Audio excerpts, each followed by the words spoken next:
Okay.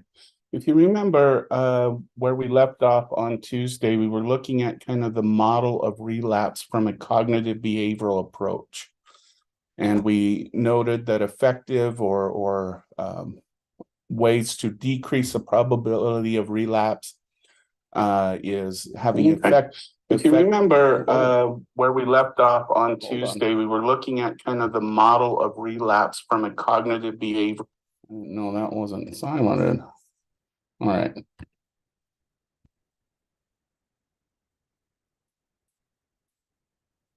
Sorry about that. And we said there's several points of intervention when you're doing it from a cognitive behavioral approach. And so what this graph right here kind of shows the relapse process. So we start with that high risk situation, those things that start to trigger cravings and the want to use. And then we have ineffective coping response. And this is where we start to go through those ritual behaviors of preparing to use. And because of our feelings of not feeling like we could, feelings that we cannot resist having that, let's say, alcohol or that drink, and the feelings of not being able to control the need to drink or that craving. This then leads to the lapse behavior. This is a first kind of violation. This is when the person is at the liquor store or is at the bar, and they're going to go through that initial lapse. And then, of course, we have an absent violation effect, which leads to further relapse over and over and over, okay? And so as a group facilitator, these are all the different areas that you want to attack in order to make it so that even when the individual gets down to the lapse part of the process, there's still some hopeful interventions that could be put into place to try and prevent that relapse. And even at the relapse level, we need to do some cognitive restructuring and say, and going that, you know, this isn't necessarily a failure of the individual, but it was a mistake. It was a mistake of coping. It was a mistake of something just happens because as humans we're fallible. So let's just try again and let's go through the process again, okay? So at the high risk level, and this is usually where relapse prevention groups start, is this is usually done in the intake process. We do an inventory of drugs taking situations.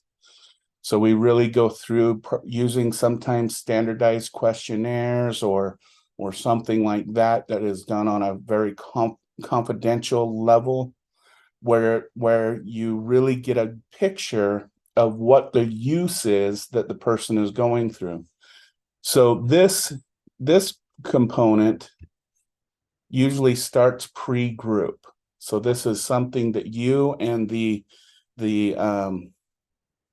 recovering addict know up front, that this is their situations, this is how much they use, this is how many times a week, and you get a really good idea about the length of time they've been through addiction, and it gives us a kind of a clear picture of what has happened in the past. And then also at this stage, we do a description of the past relapse and relapse fantasies, okay? Now, I know this sounds strange to put the term relapse fantasies, but what we mean by this is when we're going through this ineffective coping period or we're going through the lapse, we have this idea that it's going to be different this time, that I'm going to be able to control my drinking this time. And so we go back to when we talk about description of the past relapse, we try to identify what the high-risk situation they were in, what created the cravings in the beginning. And then we look at what coping skills they tried that ended up being ineffective. And then we looked at how they felt after not being able to effectively cope without using.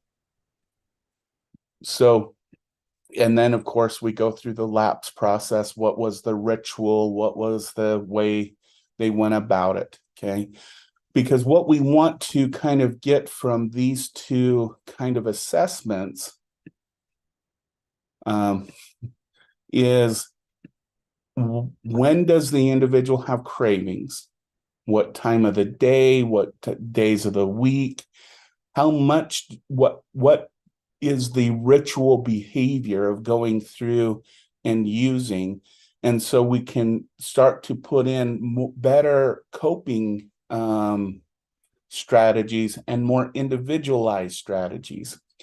Now, I mentioned that this top one is usually done pre-group. This description of relapse and relapse fantasy is something that you would facilitate with the group. So, for the first couple of weeks, you would have them come in and say, have you relapsed this week? What happened? How many in here successfully did not relapse this week? And how did you get through that? And what you're trying to do is build this understanding that we're all in this together so they don't feel alone. And you're trying to create commonalities between relapse behaviors. Because a lot of when we work with addicts, they often think that they're kind of the ones that go through this process, that there's people in their family that can control their drinking. They hear the statistics about, people being able to manage and use, and even with other kind of drugs, we see this kind of idea that I'm alone in my addiction. Okay. And so it kind of gives this opportunity to see other people who are going through the similar thing that I, as an individual, are going through. And then the other part of it is usually you do a homework with this. I mentioned this with therapeutic communities on Tuesday. You have them take a little notebook or something, or their phone, whatever it may be. I believe there's actually some apps for it now, where when the person starts having cravings, they say, what is their cravings? What is their emotions? What is their thoughts? And what situation are they in? Okay. And so that you can analyze in the groups, okay, this is what the person is during the day of time and all of those things. So this takes a little bit of time. This usually is about your first 3 to 4 sessions. But you'll kind of continue this throughout the group, because what you're trying to do is you're trying to see what cravings and what situations have diminished, but what is there new ones? Is there other situations that now have arisen since they've effectively coped with those high risk situations? Okay. And then the next thing we do in this model is we start to work on those ineffective coping strategies. Okay. In this, we give techniques. So we'll go over things like relaxation training, meditation, stress management, efficacy enhancing imagery. So one of these skills for coping is imagining yourself being successful for not using. The idea that in a lot of situations you're regaining family, you're not going to feel miserable tomorrow, and you can see yourself feel good and be productive. And so doing that kind of imagery, okay. And then, and this is important on the group level, but we then also look at situational competencies, okay. And in this, what we're looking at is the social situation that the person uses in. Are they codependent or dependent upon a partner when they relapse? And what does that situation look like? What situations cause stress and the inability to not use. And we want to look at those because what we're going to try and do is set up individualized coping strategies using the group. This is where you start to say, okay, this is Joe tends to be really stressed after work, and he has a stronger urge to drink when he's had bad interactions with coworkers, as an example. And so, how can we help Joe? What skills could he use, or can we think of skills that he could use so that instead of going and using, he will do this? Or so, what are some recommendations? And the idea behind this is that it allows the other group participants to maybe think of these strategies in their own life. And then they can also share as they move along. So Joe comes back next week and he says, I tried Jill and Bill's strategy, and Bill's worked really good. He can, Joe can go through and explain why that skill worked better for him. Okay. Now, we need to work on the efficacy and the positive outcome expectancies. Okay. And in this situation, we're going to continue with talking about relaxation techniques, stress management, and that efficacy enhancing imagery, because we want to increase the individual's self-efficacy in not being able to use. So we want them to imagine themselves being successful and keep that constantly as almost a constant reel that's going on in their mind and in their head about the positive reasons for not drinking or using drugs. Okay. And then we want to start implementing now a new type of intervention. So we have situational coping skills. We're going to continue with the relaxation training and the self-efficacy enhancing imagery. And we're going to start doing education for a couple of things, okay? Is we know that addicts tend to be have the need for instant gratification, okay? And so we're going to do some education. This is an educational component about immediate versus delayed effects, okay, with use. Because the interesting thing when you look at addiction, and I can bring up alcohol as an example. Most alcoholics tend to think that everything is okay once they inhale the alcohol. But alcohol has about a 30 to 40 minute metabolism, meaning that technically, when a person drinks, the effects of the alcohol don't happen until 30 to 40 minutes later. Okay. And what we're looking at this is we're saying, but as addicts, as partiers, if you want to put it this way, we feel like the alcohol is relieving things much sooner, and it's making us feel what we expect to feel right away instead of 30 to 40 minutes later. So in other words, what we want to introduce is the idea of the placebo effect. Because what's being created in the addict's mind once they use that alcoholic beverage is that it's having an immediate effect, but it's really not. Okay. And so how are they creating that in their head? And then through that education, how can you use that to say, okay, you can create the effect you want without using. So how can we then work on this and we come up with a decision matrix? Okay. So we want to, in this, there's a delay of gratification. Instead of looking for that immediate response, especially to that drug. Now, I do have to say the delay of gratification and everything, the 30 to 40 minutes is limited to alcoholics. Other drugs that are ingested either through the veins or snorted through the nose, those absorb much quicker and have much more of an immediate effect. But what you do in those situations is you think, an addict will think that there's, when they're a block away from their dealer's house, let's give this example, they're already starting to feel a relief of whatever symptoms they're going through. Even though they haven't even used that drug yet, that anticipation of use actually has a relieving effect on the individual.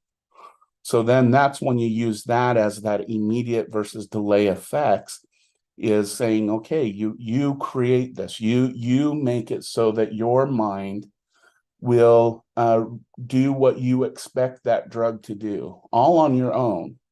Okay. And then you come up with a decision matrix. And this decision matrix basically says, if I have this thought about use, I will make this decision. Okay. And then at the same time, what we're going to do is make one, a contract. So we're at this stage. We're going to have a contract to limit the extent of use. Notice that we're not saying abstain, because once we're at this lapse phase, the probability that a person is going to do full relapse is really, really high. So when a person is at the lapse phase, what we're hoping to do is that they can at least not use as much as they have before. Okay. And then we also, at this phase, do things like reminder cards. I used to have people I worked with have Post-its around their house, especially in areas of their house that they commonly used, about what should I do if I slip. And the first part of that is making sure that they don't go, I'm a failure. That's one reminder card that you need to have. The other one is to be open about it. Have a safety person, kind of like in the 12-step program, where you have a sponsor that says, I will reach out to this person. You have reminder cards that remind them of the contract, that instead of drinking a 12-pack when I'm in this phase, I will only drink 3 or 4 or a 6-pack in some cases. Okay. And so, because what we're trying to do, especially when someone gets to the lapse phase, is we're trying to just minimize, or I don't want to say minimize, but limit the extent of the effect that lapse is going to have on the probability that there's going to be future relapses. Okay. And then at the abstinence violation. So this is where someone is going to start going through the complete relapse process. This is where we do something called cognitive restructuring, where instead of assuming, oh, I'm a failure, I'll never be able to stop using, I just need to accept who I am, we challenge those thoughts. Okay. And remember, we talked about challenging earlier in the semester, about challenging. And this is kind of why we look at cognitive restructuring, because by this time, what we're hoping is we've established a trusting relationship with the individual, that they'll be receptive to challenging their thought processes about whether they think themselves as a loser, not being able to escape addiction, and being able to challenge those thoughts. Okay. And you can see throughout this, there are several points of the skills that you've learned in this class. This one is very much about relationship building. This one is about facilitating the group and making the group cohesive and engaging with each other. This one is using that trust to challenge thought processes and challenge even back here coping skills that were ineffective, and saying, okay, you said this was not effective before, but can we reframe it in some way? Okay. So I do just want to spend a few minutes about talking about the results of these cognitive behavioral therapies. And so when we say combined control, this means that they either had some type of alternative type of treatment, like I don't know, let me think. Maybe just the medical part of it, or maybe they went and did meditation training, or they didn't have any treatment at all. Okay. We can see that the days of continuous drinking go way down for the group that goes through this skills training that we just talked about. Whereas the numbers of continuous days for the other group becomes very, very high. Okay, so this is an indication that even though we know relapse is going to happen, as this smaller bar indicates, the individual is going to be much more successful than no treatment or no skills training at all. Okay. And we can even look at the numbers of drinks consumed. Remember, this goes kind of back to that contract.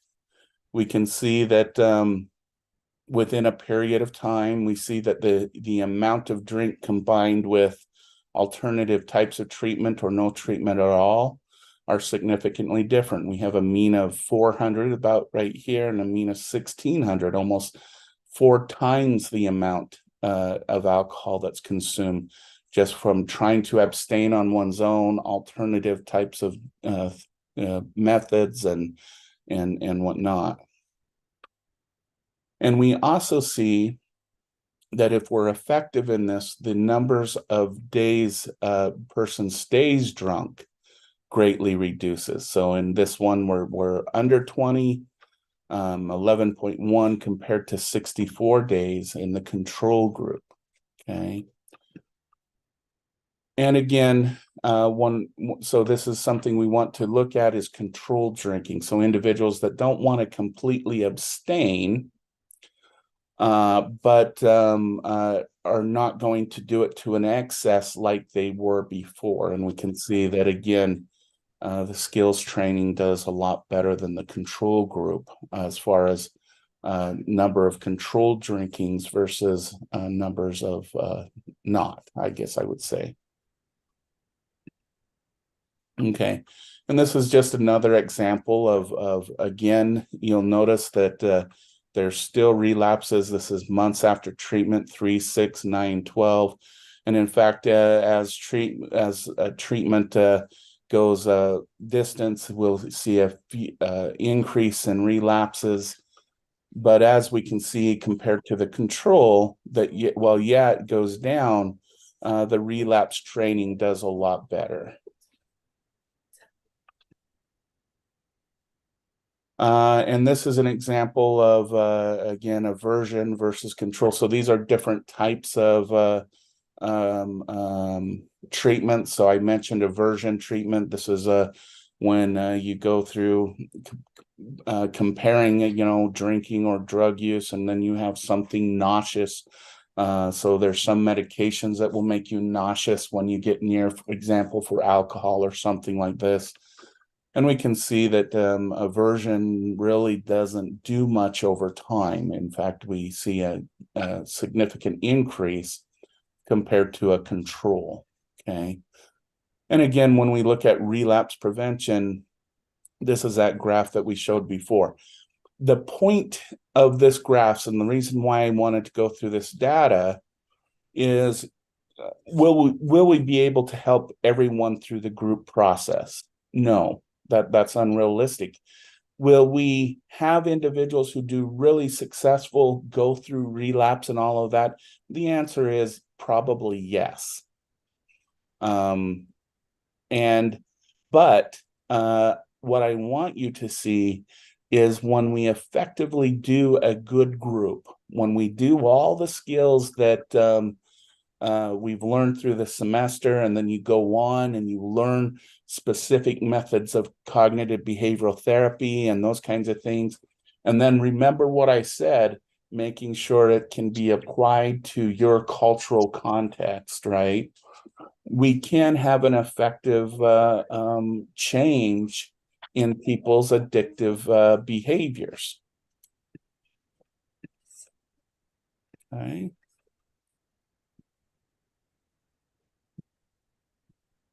All right, gang, as I said, I need to head to the airport soon. So I'm going to stop sharing right here. And I do just want to give a little